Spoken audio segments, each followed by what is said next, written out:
안녕하세요. 대한민국 공무원 국어회타 박철입니다. 사장 의미론입니다. 여러분 강수로 따지면 여러분 7강이죠, 7강. 자, 7강을 한번 해보도록 하겠습니다. 자, 교재는요 96쪽입니다. 됐죠? 좋습니다. 오늘은 여러분들 크게 부담은 없을 것 같습니다. 오늘 설명하는 것은 그렇게 어렵지 않습니다. 또한 문제도 많이 출제된다. 그러니까 오휘 파트에서 조금 나올 수 있습니다. 아무튼 근데 실제 이거 하나하나가 쌓여가지고 여러분들 나중에 공무원 시험을 굉장히 높게 점수를 받을 수 있는 겁니다. 여러분들 정리를 하나씩 차곡차곡 잘 해두시기 바랍니다. 됐죠? 좋습니다. 자, 4장 의미론 들어갑니다. 1번 의미의 종류. 그러니까 이런 것들 그냥 가볍게 읽어주십시오. 자, 의미는요 중심적인 의미와 주변적인 의미가 있습니다. 뭔 말이냐면 이겁니다. 잘 보십시오. 보통 공무원 시험이든 간에 공무원 시험에서 어휘가 출제가 될 수 있습니다. 그랬을 때 그 어휘는요 거의 대부분 단의어가 아니라 다의어입니다. 단의어, 다의어? 무슨 말이냐면 이겁니다. 단의어라는 것은요 의미가 한 개 있는 거. 다의어는요 의미가 여러 개 있는 거. 그랬을 때 이 다의어라는 친구, 예를 들어서 여기서는요 손을 예로 들었는데 잘 보십시오. 손이라는 이 친구를 사전에서 찾아보면은요 1번의 의미가 있습니다. 그렇습니까? 그 1번의 의미가 바로 뭡니까? 이게 중심적인 의미입니다. 그게 중심적인 의미고요. 그럼 2번부터 끝까지는 몽땅 뭡니까? 주변적인 의미를 갖습니다. 됐죠? 이런 것을 주변적인 의미라고 하는 겁니다. 즉 여기에서 출발해서 파생된 의미가 바로 이 2번부터 마지막 번까지가 되는 겁니다. 괜찮습니까? 이겁니다. 이거. 중심적인 의미와 주변적인 의미가 뭐냐? 자, 잠깐 지우고 이겁니다. 중심적인 의미는 기본적인 의미라고 하면서 단어의 의미 중에서 가장 기본적이면서 핵심적인 의미. 즉 사전을 펼쳤을 때 1번에 나오는 의미. 그렇습니까? 그 다음 주변적인 의미라는 것은요. 문맥적인 의미, 전의적 의미라고 하는 이런 건 몰라도 됩니다. 중심적인 의미가 확장되어서 다르게 쓰이는 의미입니다. 그렇지 않습니까? 즉 2번부터 마지막 번까지의 의미는 결국 중심적인 의미에서 확장돼서 나오는 의미입니다. 그런 것을 주변적 의미라고 하는 겁니다. 됐죠? 그겁니다. 예를 들어서 손이라는 것을 사전에서 찾으면은요 1번. 실제 이거 사전입니다. 사전에 나온 것을 제가 그대로 옮긴 겁니다. 즉 1번에 이렇게 돼 있습니다. 그럼 1번이 바로 뭐다? 중심적 의미. 자, 그리고 자 2번부터 8번까지 진짜 이건 진짜 그렇게 돼 있습니다. 사전에 2번부터 8번까지 한번 찾아보십시오, 여러분들. 그럴 때 2번부터 마지막 번까지 이게 뭡니까? 주변적인 의미가 있습니다. 그렇죠. 좋습니다. 여기서 한 개만 잠깐 더 설명한다면 자, 이렇게 한번 해볼까? 1번부터 8번까지의 의미가 있는 거죠, 결국. 근데 그 의미에는요, 연관성이 있을까 없을까? 이건 질문입니다. 1번부터 8번까지의 의미상 연관성이 있습니까? 없습니까? 정답은 있습니다. 이건 분명히 의미에 연관성이 있습니다. 나중에 혹시 교재의 뒷부분에 나오면 또 설명하겠지만 잘 보십시오. 여러분 요 두 가지를 구분하셔야 됩니다. 자, 1번 다의어. 2번 음은 똑같은데 의미가 다른 동음 이의어가 있습니다. 이 둘의 차이를 어떻게 구분하는지 아십니까? 바로 그렇죠. 의미의 연관성을 가지고서 구분하는 겁니다. 자, 1번 다의어는요. 다시 한번 의미의 연관성이 있다 없다? 있다. 동음 이어는요. 의미의 연관성이 있다 없다? 없다. 이해 들어갑니다. 배배배. 이게 동음 이어의 대표적인 사례죠. 음은 똑같죠. 근데 의미가 다릅니다. 하나는 먹는 배, 타는 배, 신체. 먹는 배, 과일. 얘는 타는 배입니다. 이거는 우리가 가지고 있는 배, 사람의 신체를 봅니다. 근데 이 친구들은요, 의미의 연관성이 있다 없다? 전혀 다르다는 얘기입니다. 그러니까 표지에요, 사전을 찾아봐도 어떻게 돼 있습니까? 얘네들은 배열을 배 1, 배 2, 배 3 이런 식으로 표제열을 아예 달리하고 있습니다. 근데 여기는 표제가 딱 하나죠, 손은. 손 이렇게 표제가 하나이면서 1번부터 8번까지의 의미가 있는 겁니다. 됐습니까? 그렇게. 요 관계를 다의어의 관계, 요 관계를 동음이의어의 관계라고 합니다. 요거 중요합니다. 잠깐 더 말씀을 드렸고, 자 넘어갑니다.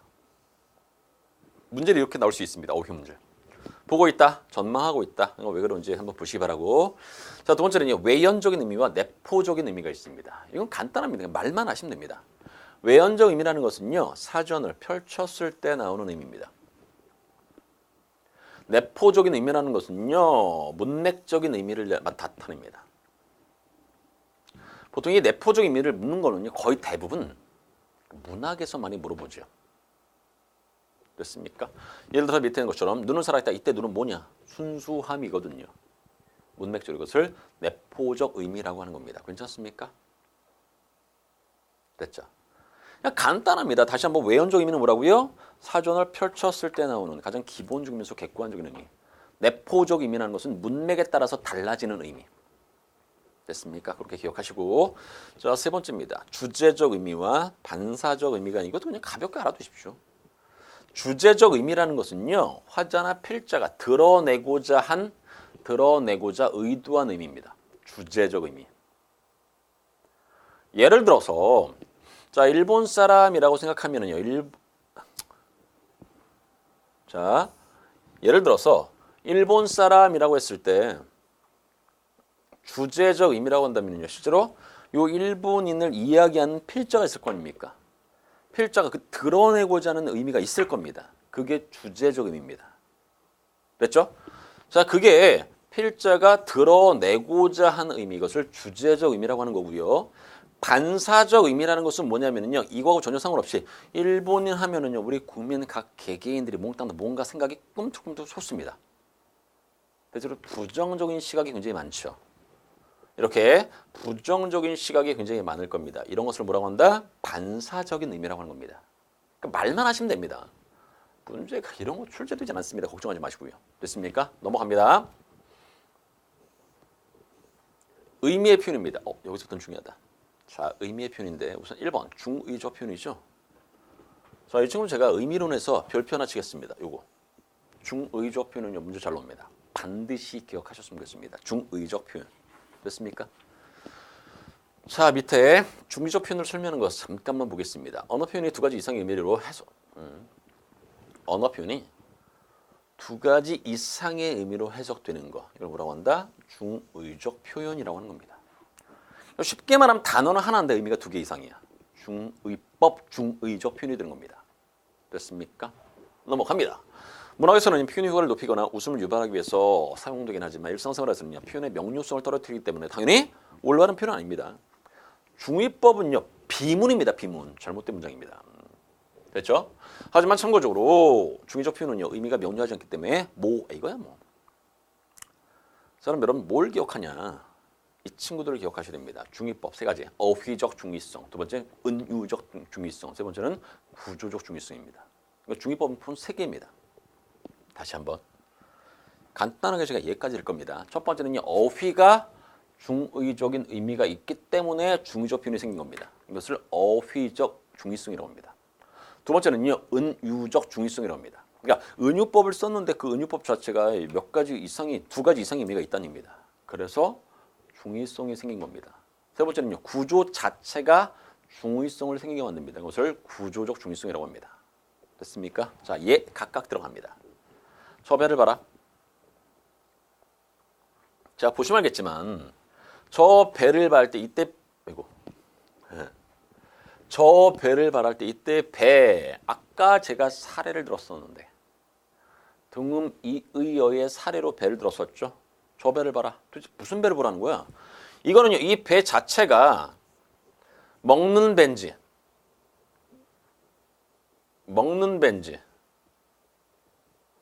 배가 타는 벤지,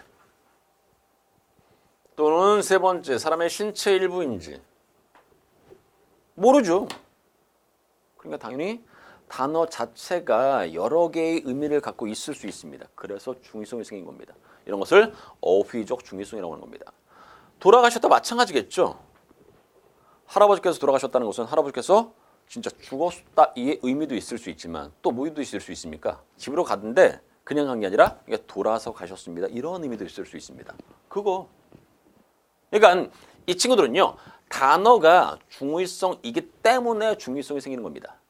다시 한번 단어가 한 개의 의미가 아니라 두 개의 이상의 의미를 갖고 있기 때문에 중의성이 생기는 겁니다.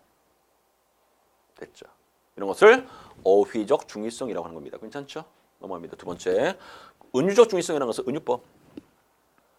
예를 들어서 영희는 천사야. 이렇게 하지 말고 예를 들어 재정이라고 합시다. 재정이는 제가 재정입니다. 호랑이이다. 호랑이 이시이다. 은유법이죠. 비유법. 무섭다는 얘기 될 수 있을 거고 제 얼굴이 호랑이처럼 생겼다의 의미일 수도 있고요. 성격이 그지 같다의 의미도 될 수 있고요. 그러니까 결국 이거는 은유를 썼는데 이 은유법 자체가 여러 개의 의미를 나타낼 수가 있다는 얘기입니다. 그래서 중의성이 생긴 겁니다. 이런 것을 뭐라고 한다? 은유적 중의성이라고 하는 겁니다. 됐습니까? 자, 세 번째 문제 가장 많이 출제되는 것은 구조적 중의성이죠. 그러니까 이거는 구조 자체가 어쩔 수 없이 중의성을 만드는 겁니다. 예를 들어서 밑에 내가 사랑하는 친구였다. 사랑하는이라는 이 친구 자체가 사랑하는 이 친구 자체가 친구를 꾸밀 수도 있지만 이렇게 오빠를 꾸밀 수도 있죠. 그래서 중의성이 생긴 겁니다. 이거는 수식 관계에서 일어나는 중의성이고 비교 대상인 이것도 아빠는 엄마보다 널 사랑해. 엄마하고 너가 비교의 대상인지 엄마가 너를 사랑하는 것과 아빠가 너를 사랑하는 것이 비교의 대상인지 됐습니까? 그러니까 이것을 비교 대상의 모성입니다. 이렇게 설명합니다. 됐습니까? 세 번째는 호응 성문에 따른 보고 싶은이라는 친구가 선생님이 보고 싶은 건지 아니면 학생이 보고 싶은 건지 됐죠? 선생님이 학생을 보고 싶다 할 수 있죠. 즉 선생님 본인이 만나고 싶은 제자가 많다 이런 의미도 있을 수 있지만 선생님을 보고 싶은 학생도 있을 수 있습니다. 그럴 때는 이렇게 쓸 수 있다는 겁니다. 됐죠? 즉 이 보고 싶은이라는 이 친구가 얘하고 호응하는지 얘하고 호응하는지에 따라서 여러 가지 의미가 있을 수가 있다는 겁니다. 아무튼 이런 것들은요 구조 자체가 중의성을 갖기 때문에 중의적 표현이 된 겁니다. 됐죠? 자 오른쪽 페이지 4번 들어갑니다. 부정문의 중의성이죠. 이것도 마찬가지로 구조적인 중의성입니다. 예상대로 경기가 잘 풀리지 않았다. 이게 부정문이죠.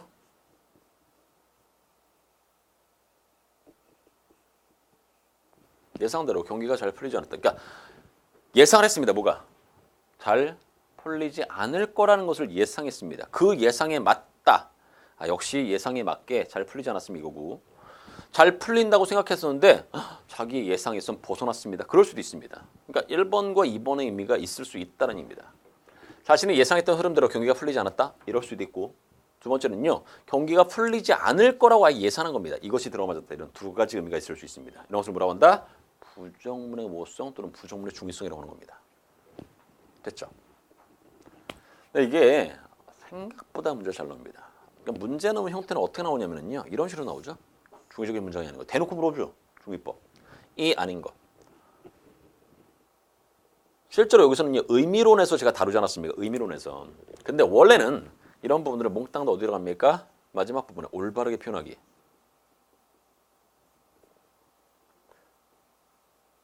여기에 들어가는 부분입니다. 상관없습니다. 그러니까 여기서 한번 정리하고 뒤에 또 정리해도 뭐 상관은 없으니까. 알겠습니까? 하겠습니다. 1번. 영수가 나보다 이건 비교 대상의 모성이죠. 구조적 중의성입니다. 영수가 지금 학교 운동장에서 철호와 놀고 있겠다. 그러니까 영수가 철호와 놀고 있겠다죠. 여기는 중의성이 없습니다. 우선 2번 놔두고 자 3번입니다. 영수는 나를 사랑하는 그녀.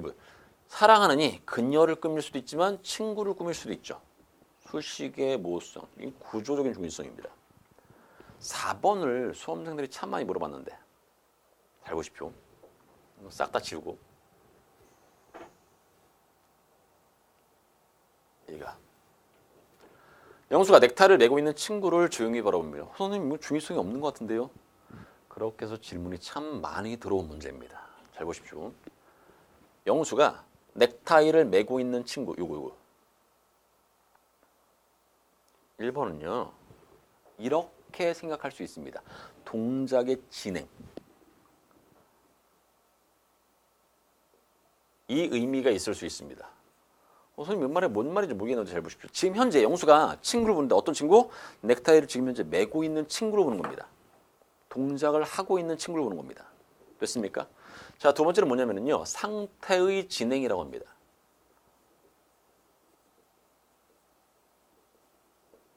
저 같은 경우가 지금 현재 넥타이를 메고 있는 선생님이겠죠. 상태의 진행입니다. 맨 상태. 됐죠? 그래서 이 의미도 있을 수 있고 이 의미도 있을 수 있습니다. 그래서 중의성입니다. 그래서 여기서는요. 중의성이 없는 것은 몇 번? 2번이 답이 되는 겁니다. 됐습니까? 이런 거 수험생들 이런 것들은 좀 헷갈려 합니다. 그러니까 앞에 있는 거 있지 않습니까? 이런 것들. 많이 본 것들. 이런 많이 본 것들은 그렇게 어려워하지 않습니다. 근데 이런 것들은 많이 보지 못했거든요. 동작의 진행인지 아니면 상태의 진행인지. 그런 것들 기억하시면 좋겠고 관용적 표현은 뭐 알고 계시죠? 관용적 표현은 뭔지. 우선 말뜻만 설명한다면 관용적 표현이란 단어가 두 개가 결합해서 전혀 다른 의미로 확장되는 것. 그것을 관용적 표현이라고 하죠. 다시 한번. 둘 이상의 단어가 결합해 새로운 의미를 나타내는 것을 관용적 표현이라고 합니다. 그렇죠. 미역국을 먹었다.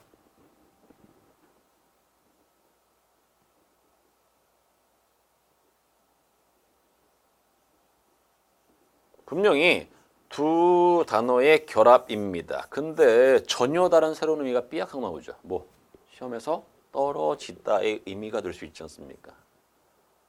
이런 것들을 뭐라고 한다? 관용적인 표현이라고 하는 겁니다. 됐죠?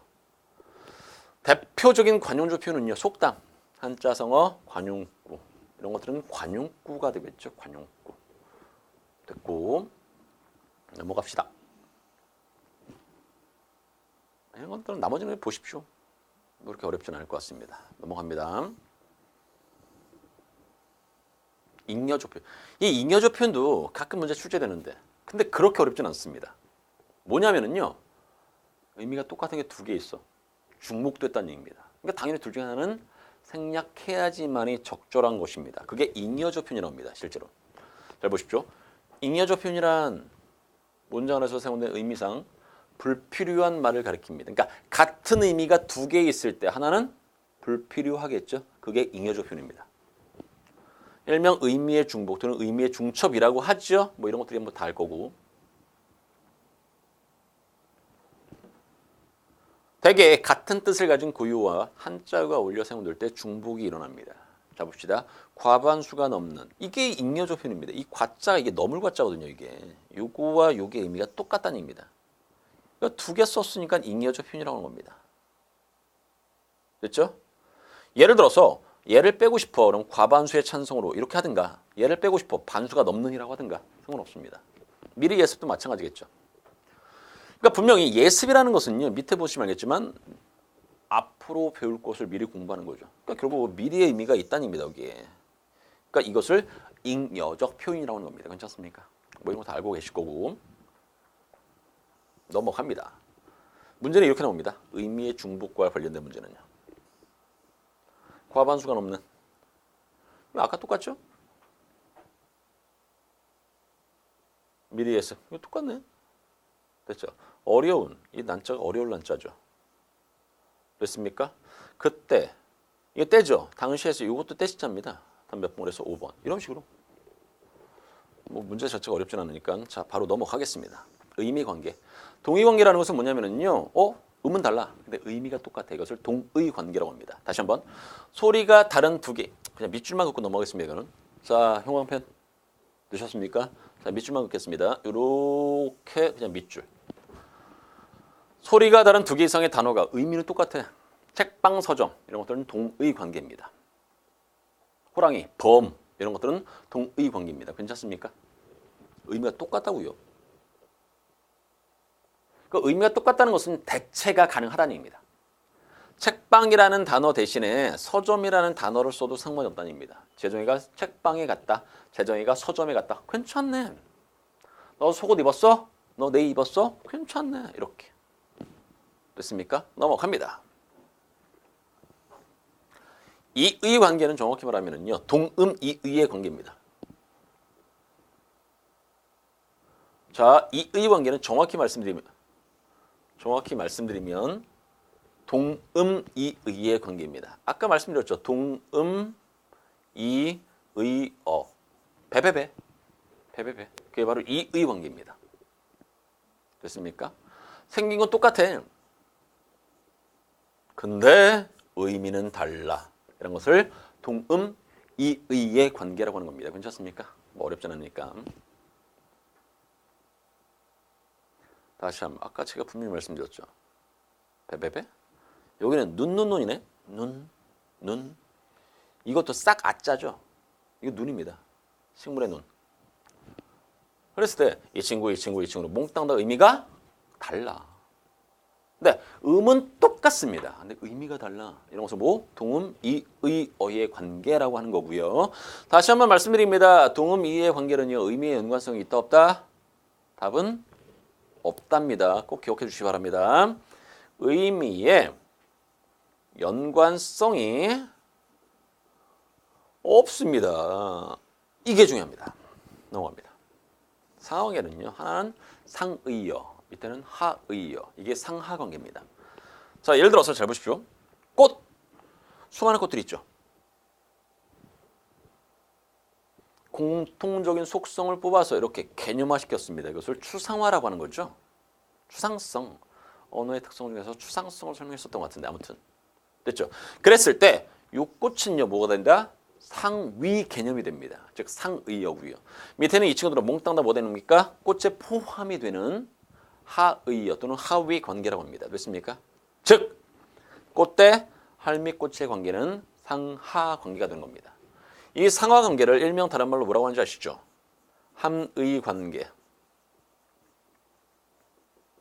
또는 포함 관계라고 하는 겁니다. 됐습니까? 뭐 이런 것들이 어렵지 않습니다. 됐죠? 그 다음 자 밑에 개념 플러스 있습니다. 이 친구 이거 별표 이건 별표 주십시오. 다이어와 동음이어의 관계 차이. 다이어는 다시 한번 의미의 연관성이 있습니다. 동음이어는 없습니다. 예를 들어서 배일 사전 찾아보면 이렇게 5개의 의미가 있네. 그러니까 단어는 한 개인데 의미는 많습니다. 다이어 의미가 많다는 얘기입니다. 의미가 많다고 마늘 따자. 그러니까 단어는 한 개인데 의미가 이렇게 5개네 많잖아. 그러니까 다의어가 되는 겁니다. 됐습니까? 다시 한번 말씀드리지만 1번부터 5번까지 즉 이 의미에는요. 의미의 연관성이 있다 없다? 있다. 그게 다이어고요. 자 넘어갑니다. 동음이어는 다시 한번 이런 친구들이 동음이어라고 말씀드렸습니다. 됐습니까? 배배배. 소리는 똑같죠. 근데 의미는 달라. 의미의 연관성이 있다 없다? 없다. 이런 것은 동음 이의의 관계입니다. 괜찮습니까? 그래서 실제 문제도 우리가 다이어와 동음이어를 이렇게 구분하는 문제가 출제가 되는 겁니다. 그럼 뭐로 답변을 하시면 좋냐면 의미의 연관성이 있는지 또는 없는지를 가지고서 따지는 그런 식의 문제가 출제됩니다. 그렇죠? 좋습니다. 네 번째입니다. 유의관계. 의미가 비슷하다고요. 이런 게 바로 유의관계인데 둘 다 고유어죠. 고유어이면서 의미가 비슷한 거 2번 넘어갑니다. 반의관계. 그나마 단어와 단어 사이의 관계 중에서 이 반의관계가 가장 문제에 많은 출제가 되고 있습니다. 그나마 문제 나온다면 다른 어떤 친구들보다 물론 동의어와 다의어의 차이를 구분하는 문제는 잘 출제됩니다. 이 친구보다 아마 그 친구가 훨씬 더 문제에 많이 출제가 될 거고요. 그래도 반의어도 마찬가지로 굉장히 문제 많이 출제되고 있습니다. 됐죠? 하겠습니다. 둘 이상의 단어가 상반되는 의미를 나타낼 때 이 단어들을 반의 관계에 있다고 생각하고요. 이러한 관계된 단어를 반의어라고 합니다. 자, 형광펜 들었습니까? 밑줄 한번 봅시다. 요거.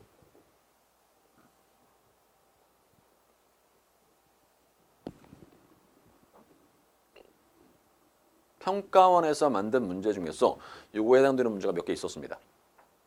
그래서 알아달라는 얘기입니다. 충분히 공무원 시험에도 나올 수 있습니다. 다시 한번 반의어가 되기 위해서는 조건이 있습니다.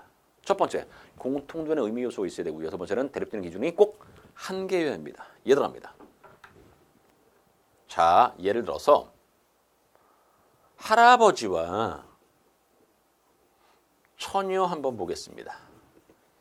과연 이 두 개의 단어가 반의 관계가 맞는지를 따지는 겁니다. 잘 보십시오. 하라지와 처녀는요, 공통된 의미 요소 있습니까? 있죠. 공통된 의미 요소는요, 둘 다 사람이죠? 맞네. 공통된 의미 요소가 있다. 됐고. 자, 두 번째는요, 대립이 되는 기준이 몇 개여야 되냐면 꼭 한 개여야 합니다. 잘 보십시오. 남자, 여자. 대립되는 기준은 한 개. 그리고 나이가 많고 적고 두 개. 대립되는 기준이 한 개가 돼야 되는데 이거 두 개 이상이죠. 두 개 아닙니까?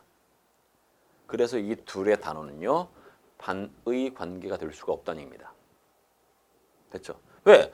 반의어가 되기 위해서는 기본적으로 공통된 의미 요소 있어야 되고 대립되는 기준이 꼭 몇 개? 한 개여야 하거든요. 됐습니까? 이렇게. 됐죠? 자, 이 반의 관계는 다시 세 개로 모순, 반대, 상대적 관계인데 그냥 간단하게 알아두십시오. 모순 관계는요, 중간의 의미가 없을 때입니다. 반대는 있을 때고요. 관계를 떼고서는요, 두 실제를 생각할 수 없을 때 이것을 상대 관계라고 합니다. 됐죠? 다시 한번 모순 관계, 반대 관계, 제일 마지막 상대 관계입니다. 괜찮습니까? 네. 모순 관계는요, 중간 의미가 없다는 얘기죠. 있다, 없다. 있는데 없어. 말 돼, 안 돼? 안 됩니다. 남자도 아니고 여자도 아닌 거 없습니다. 안 됩니다. 됐습니까? 그런 것을 뭐라고 한다? 모순 관계. 이건 중간 의미가 있습니다. 길다와 짧다의 중간. 뭐 길지도 않고 짧지도 않은 거 있을 수 있지 않습니까? 흰색과 검은색은 반대 관계. 맞죠? 회색이 있을 수 있으니까 그렇게. 상대 관계는요, 관계를 떼어서는 생각할 수 없는 거. 예를 들어서 부모, 자식. 선생님, 제자. 이것도 마찬가지로 상대 관계로 설명할 수 있습니다. 됐죠? 이렇게. 자, 문제 출제되는 형태는 이렇게 2015년도 국가직이죠. 이런 식으로 나온다는 얘기입니다. 근데 실제 1번, 3번, 4번에 몽땅 다 그렇죠. 이게 다 반의 관계였고 이 2번만 반의 관계가 아니었습니다. 그래서 답이 2번입니다. 3시간이 흐르도록 분분했던 의견. 의견이 분분하다는 것은 의견이 여러 개로 갈린다는 얘기겠죠. 원래 이 분분하다라는 것을 어느 때 쓰냐면요. 여러분들 하늘에서 만약에 눈이 내린다고 생각해 보십시오. 그 눈이 내리는 모습을 이렇게 고개를 들어서 이렇게 보면은요, 왔다다다다 정말 어수선합니다. 그게 분분하답니다.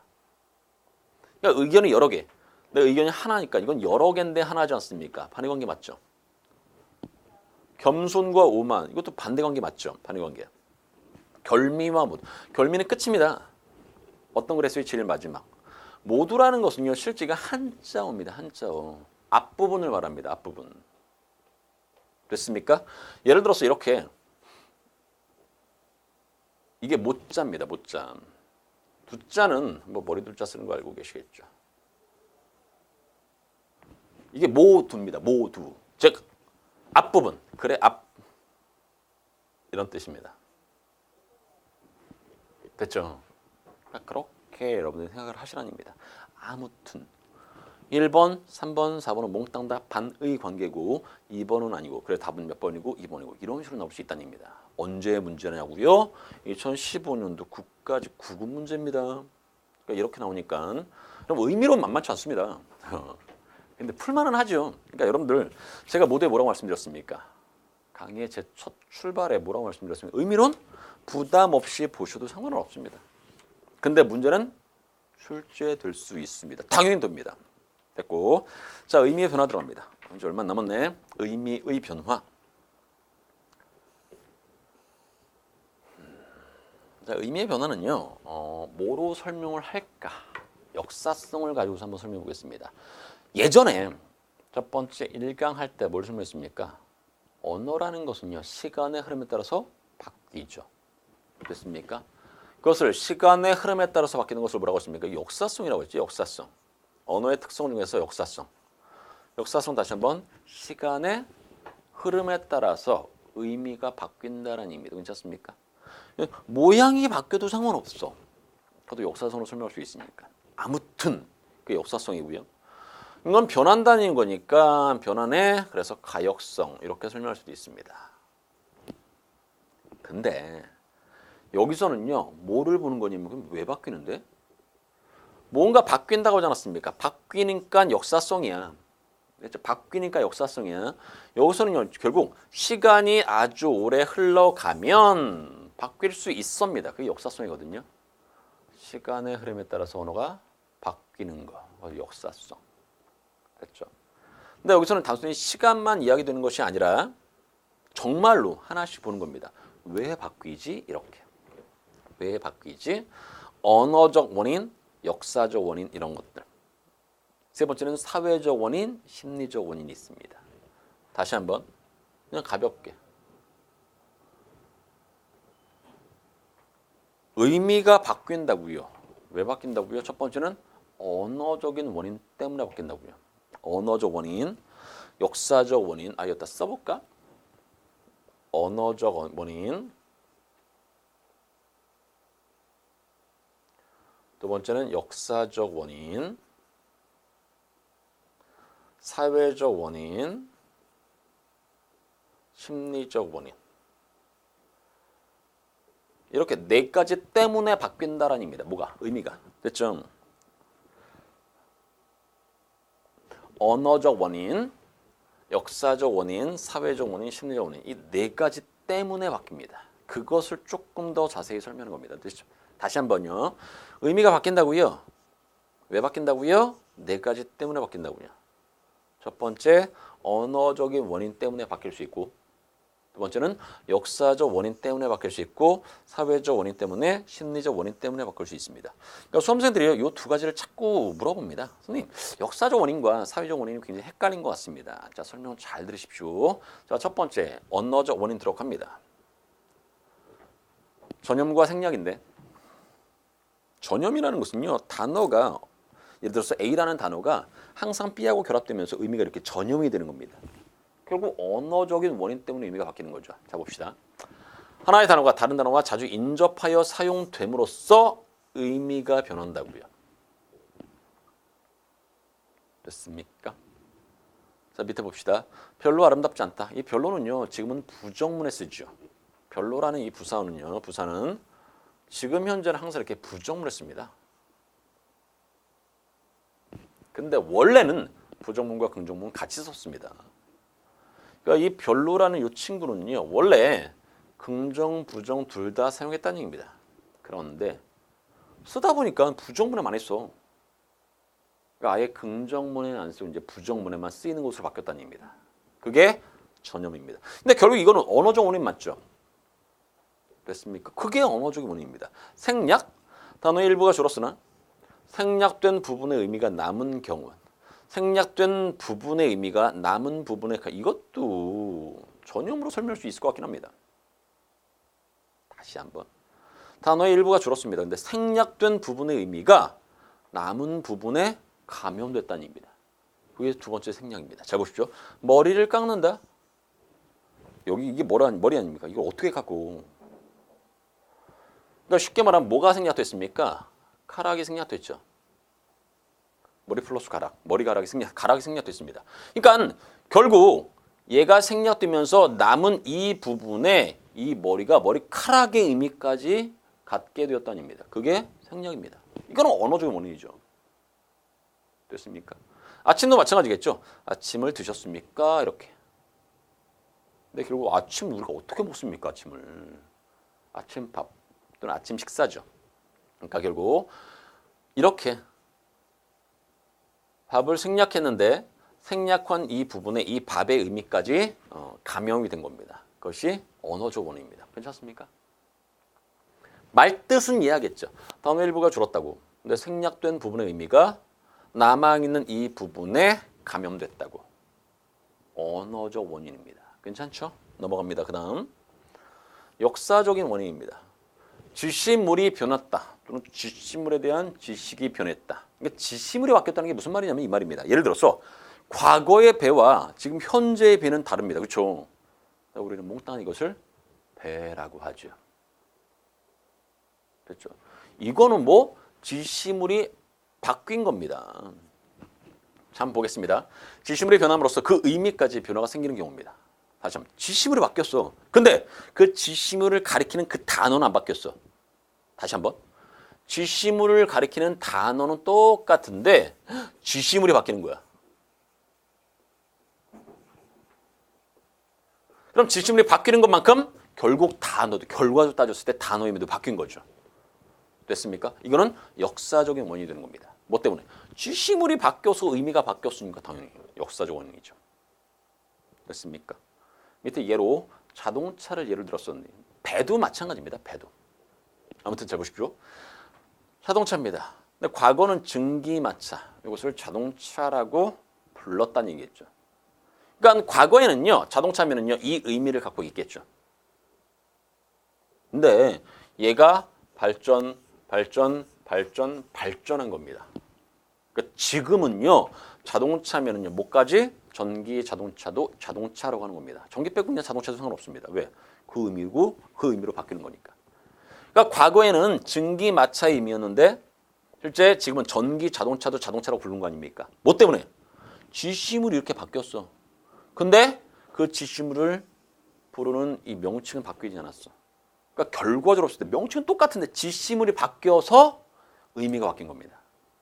됐죠? 역사적 원인. 지시물에 대한 지식, 정서, 이거는 뭐냐면요. 이겁니다.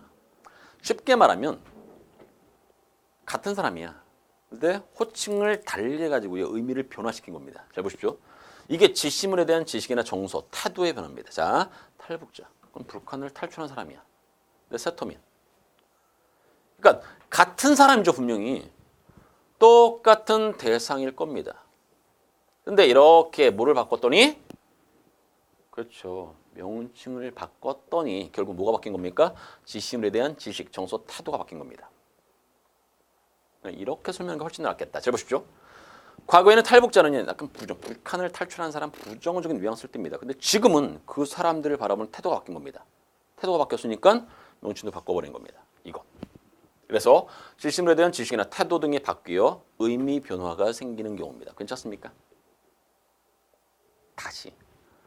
지시물에 대한 지식, 태도 등이 바뀐 겁니다.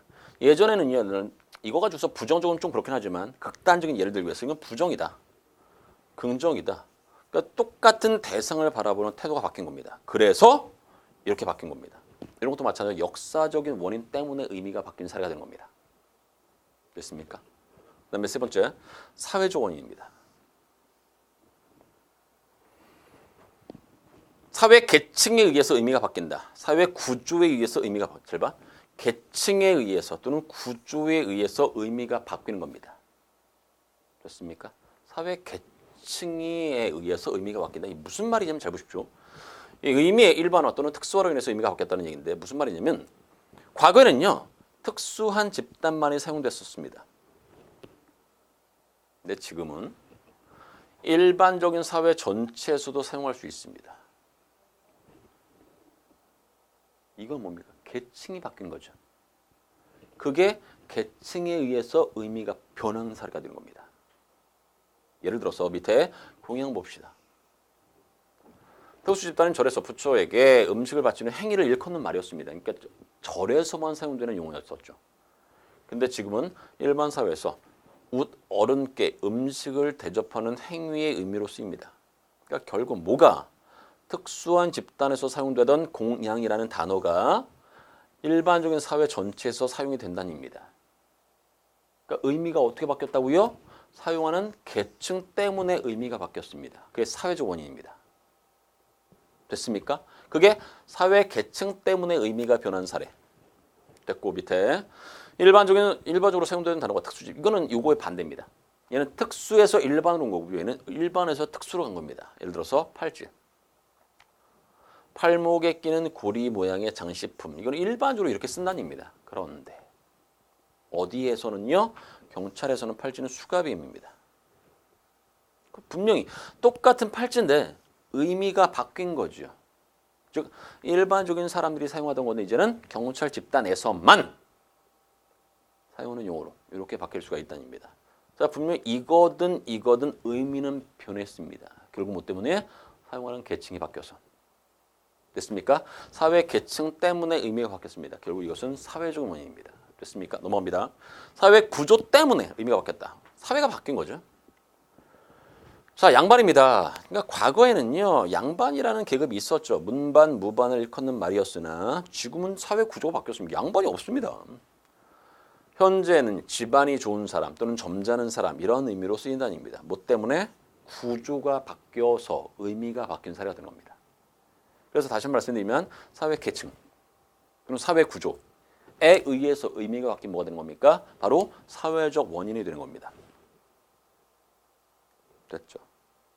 다시 한번 지금 여러분들께 뭐까지 설명했냐면 첫 번째 언어적 원인, 두 번째 사회적 원인, 세 번째는 역사적 원인 이런 것들을 설명했습니다. 자, 요게 3번이고 요게 2번에서 설명한 거죠. 뭐 상관없습니다. 됐고, 자, 그다음에 심리적 원인입니다. 이거 심리 때문에 의미가 바뀌는 겁니다. 잘 보십시오. 질시의 대상이나 개념을 비유 또는 완곡하게 표현하는 것이 사회적으로 널리 인정됨으로써 의미 변화가 생긴 겁니다. 이 뭐냐면요, 감정적인 요인에 의한 의미 변화. 자, 생각해 보십시오. 형광등. 여러분들 지금 현재 공부하고 있는 방에 있으면 고개를 이렇게 들으면 결국 뭐 있습니까? 형광등 있죠. 그게 형광등입니다. 즉 이게 형광등이야. 근데 이것을 비유어적으로 쓸 수 있습니다. 약간 이해가 좀 늦는 사람들이 있지 않습니까? 그런데 너 왜 이렇게 형광등 같아? 그럴 때 씁니다. 둔하고 반응이 느린 사람. 즉 다시 한번 지시 대상이나 개념을 비유 또는 완곡하게 표현하던 것이 사회적으로 널리 인정됨으로써 의미 변화가 생기는 겁니다. 말 이해하시겠습니까? 이게 심리적 변화죠. 감정적인 요인에 의한 의미 변화. 됐고, 자, 터부 또는 금기에 의한 이것도 심리입니다. 죽다 좀 그래 쓰기 그래 돌아가시다. 됐죠. 그러니까 분명히 죽다라고 쓴 것이 이렇게 돌아가시다로 이렇게 바꿔서 이게 죽다의 의미로 쓴다입니다. 이것도 심리적인 원인 때문에 의미가 변한 거죠. 됐습니까? 말 이해하시겠죠? 그렇게 됐습니다. 자, 다시 한번 좀 올리고 정리. 지금 제가 여러분들에게 뭘 설명했냐면요, 의미가 왜 바뀌냐고. 의미 변화의 원인을 설명했습니다. 네 가지 기억나셔야 됩니다. 다시 한번 첫 번째 뭐라고요? 언어적 원인. 됐죠? 전염과 생략을 설명했습니다. 됐죠? 자, 두 번째는요, 역사적 원인이 있습니다.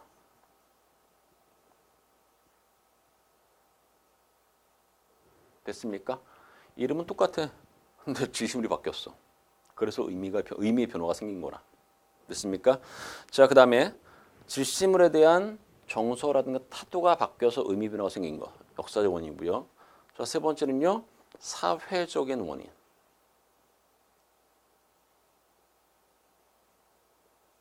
사회 계층이 바뀌어서, 사회 구조가 바뀌어서 의미 변화가 생긴 겁니다. 자, 네 번째, 심리적 원인.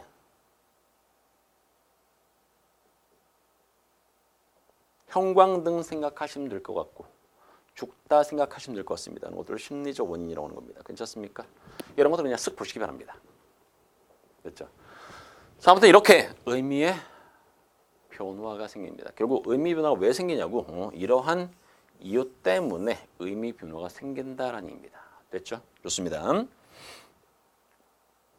자, 그다음 의미 변화가 생기는데 그럼 어떤 식으로 생기냐? 유형입니다. 의미 변화의 유형. 뻔하죠. 의미가 확대되기도 하고 축소되기도 하고 단순히 의미가 이동되기도 합니다. 다시 한번. 의미 변화의 유형은요, 여러분 머릿속에 이것만 기억하시면 됩니다. 의미가 확대될 수 있어. 두 번째는요, 그 의미가 축소될 수도 있어. 확대도 아니고 축소도 아니고 단순히 뭐 될 수 있어? 이동될 수도 있어. 이 세 가지가 바로 의미 변화의 유형입니다. 자, 그러면 첫 번째 확대부터 들어갑니다. 확대라는 것은요, 원래 의미는 범위가 좁았어. 근데 확대된다는 것은 범위가 이렇게 넓어지는 게 바로 의미의 확대가 되는 겁니다. 됐습니까? 이해 들어갑니다. 다리. 다리는 과거에는요, 이런 의미였죠. 사람이나 짐승의 다리만 씁니다. 근데 지금은 책상 다리등 즉 생물만 썼는데 무생물도 쓴다라는 의미입니다. 확대 맞죠? 생물만 썼는데 지금은 생물 플러스 무생물 다 쓰니까 손을 씻다. 세수는 과거에는 손을 씻다였습니다. 됐죠? 그런데 지금은요. 손과 얼굴까지 씻는 것을 세수라고 합니다. 의미가 확대된 거 맞죠? 의미가 축소된 것은요. 과거에는 범위가 넓었어. 근데 범위가 좁아진 겁니다. 예를 들어서 계절. 과거는요. 일반적인 여성을 가리키는 말이었죠. 근데 지금은 비속어로만 쓰입니다. 축소. 과거에는요. 얼굴은요. 몸 전체를 가리키는 말이었습니다. 지금은 이게 얼굴의 앞면만을 가리키는 말. 이것을 축소라고 하는 겁니다. 자, 이게 문제는 어떤 식으로 출제되냐면 이렇게 나옵니다. 이게 놈과 같은 의미 변화가죠. 놈 알고 계시겠지만 과거에는 일반적인 사람이었죠. 지금은 비속어로만 쓰입니다. 과거에는 일반적인 사람을 가리키는 말이었는데 지금은요. 욕, 즉 비속어로만 쓰입니다. 이건 축소의 사례죠. 축소의 사례. 의미가 줄어든 사례입니다. 됐습니까? 자, 그랬을 때 1번부터 4번까지 중에서 아까 이 다리는 뭐였습니까? 확대의 사례였었는데 답은 2번입니다. 2번. 짐승이라는 이 단어는 과거에는요. 사람을 포함한 모든 생명체입니다. 됐죠? 과거에는요. 사람을 포함해서 짐승이라고 했습니다. 근데 지금은요. 사람을 뺀 나머지입니다. 줄었죠. 사람이 있었는데 없어졌으니까 그만큼 줄은 거 아닙니까? 그러니까 의미가 축소된 사례가 되는 겁니다. 됐죠? 그래서 아무튼 이 문제 답 몇 번? 2번. 그러니까 이게 이런 문제를 여러분들이 맞힐 수 있으면 됩니다. 간단히 말씀드려서. 됐습니까? 물론 나머지 제가 1번부터 4번까지는 몽땅 다 써놨으니 한번 보십시오. 됐고. 자, 3번. 의미의 이동이죠. 이거는 단순히 그냥 의미가 바뀐 겁니다. 이동된 겁니다. 예를 들어서 어리다. 과거에는 뭐였습니까? 어리석다. 지금은 나이가 적다. 의미가 바뀐 거 맞죠? 의미의 이동입니다. 그러니까 확대나 축소가 아니라 단순히 건 뭐한 거야? 의미가 이동된 겁니다. 예쁘다. 과거에는 불쌍하다. 지금은 아름답다. 이것도 의미가 바뀐 사례입니다. 그래서 의미 전성이라고 합니다. 의미의 이동. 됐죠? 자, 정리 다시 한번. 지금 현재는 의미가 변한다고요. 변한다고. 근데 어떤 형태로 바뀌냐고요. 세 가지 형태가 있는데 첫 번째는 의미가 넓어질 수가 있습니다. 확대. 아니 의미가 좁아질 수 있습니다. 축소. 아니 그냥 단순히 의미가 바뀔 수 있습니다. 의미의 이동. 근데 이게 별거 아닌 것 같죠? 실제 가끔 문제 출제됩니다. 오히려 앞에 있는 거 있지 않습니까? 의미 변화의 원인. 언어적 원인, 역사적 원인, 사회적 원인, 심리적 원인. 그 친구보다도 이 친구가 훨씬 더 문제는 많이 출제됐습니다. 왜? 문제 내기 쉽거든요. 됐죠? 그래서 이런 것들 혹시 문제 나올 수 있으니까 반드시 의미 변화의 유형은 그러니까 세 가지가 있구나. 그 세 가지를 구분할 수 있으면 문제 풀 수 있습니다. 됐죠? 좋습니다. 자, 오늘은 여기까지 할 거고요, 여러분들. 이것도 마찬가지입니다. 그 다음에 실전 확인 문제 1번부터 10번까지 문제 박혀 있죠. 그 문제를 푸십시오. 자, 문제 푸신 다음에 반드시 여러분들 혹시라도 모르는 거 있거나 헷갈린 게 있으면 반드시 질문하셔야 됩니다. 됐습니까? 좋습니다. 자, 오늘 여기까지 하겠습니다. 고생했습니다.